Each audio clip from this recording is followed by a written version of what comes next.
You know the story of Hansel and Gretel, right? The breadcrumbs, the candy house, the witch. We all do.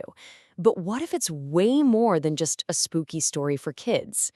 According to a really fascinating analysis by Dr. Jordan Peterson, this fairy tale is basically a sophisticated map for psychological survival.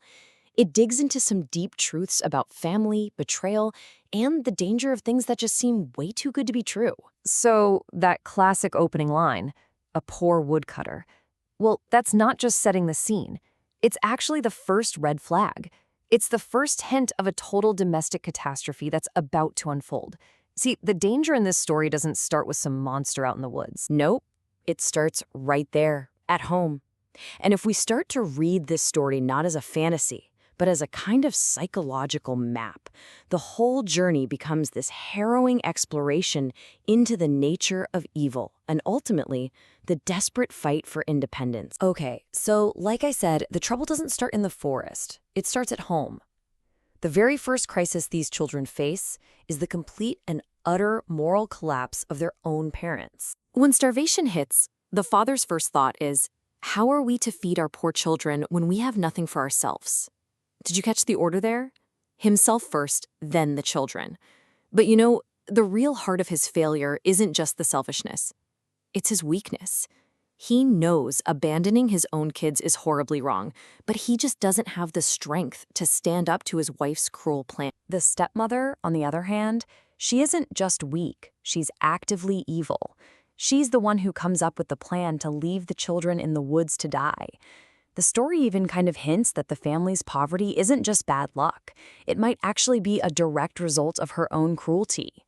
She's this deceitful, toxic influence who knows exactly how to use her husband's weakness like a weapon. And this is where the central conflict of the story is really drawn. It's a household completely divided. While the parents are all about selfishness and deceit, the kids do the exact opposite. They become a team. When Gretel starts crying, Hansel's response isn't to cry too, it's, I will soon find a way to help us. They choose teamwork and courage, and in doing so, they directly confront the failure of the very adults who are supposed to be protecting them. So, abandoned by their parents, the kids are literally forced out into the unknown. And it's here, deep in the dark forest, that they stumble upon a new, and honestly, a far more tempting kind of deception. Hansel right away proves he's super resourceful. The first time they're abandoned, he uses these white pebbles that glitter like silver coins in the moonlight. He creates this shining path to lead them right out of the darkness. It's a really thoughtful, mature plan that shows he's already taking this situation incredibly seriously. But the second time, the betrayal is even worse, and Hansel's plan is more desperate. He has to sacrifice his own food, his bread. But this time, nature itself seems to conspire against him. The birds eat the crumbs, the path home is just gone. And this shows a really grim reality, right? A child's cleverness, no matter how great, has its limits when it's up against determined, repeated adult evil.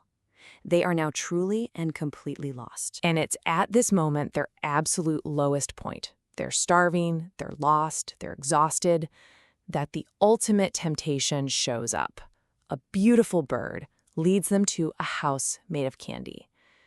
And this is one of the story's greatest warnings.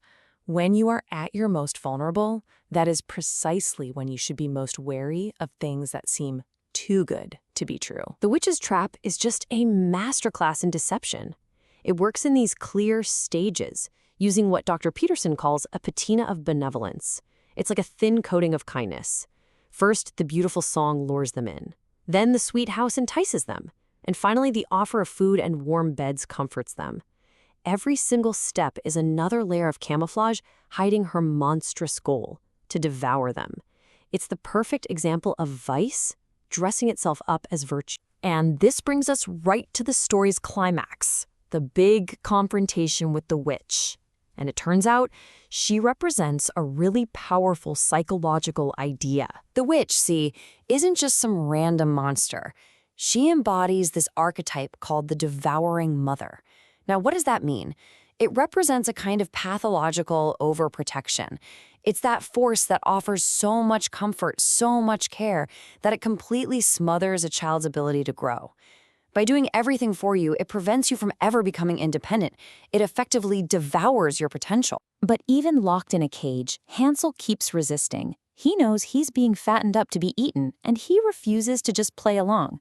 He cleverly holds out a small bone instead of his finger, tricking the nearly blind witch and buying himself precious time. He actively refuses to be a passive victim. And then, Gretel has her big, heroic moment. She sees the witch's true plan, she sheds all her fear, and she becomes, as the story puts it, an enterprising young woman. It's her idea. She cleverly tricks the witch into checking the oven, and then bam, shoves her in. She doesn't wait around to be rescued. She becomes the hero herself. This highlights a really crucial point about moral responsibility. The witch offers what you could call a pathological invitation, a trap that looks like comfort.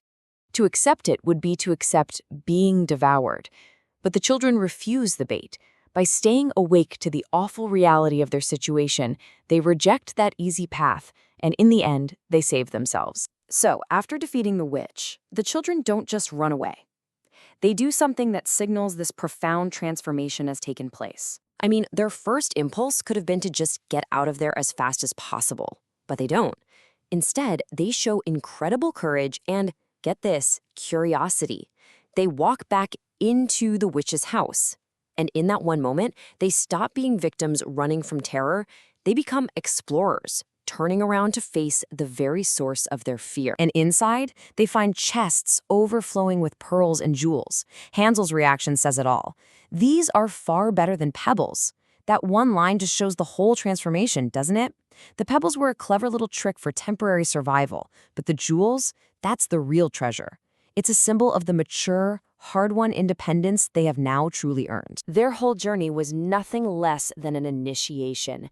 By confronting betrayal head-on, by resisting easy temptation, and by defeating that monstrous force of overprotection, they earned their own future. They don't go home as the same scared kids who left. They return completely transformed, carrying the resources to build their own lives. And that really leaves us with a final, pretty powerful thought. This story is a map of a deep psychological journey, and so it forces us to ask ourselves, what are the candy houses in our own lives? What things offer us that easy, deceptive comfort, but at the end of the day are actually holding us back from reaching our true potential?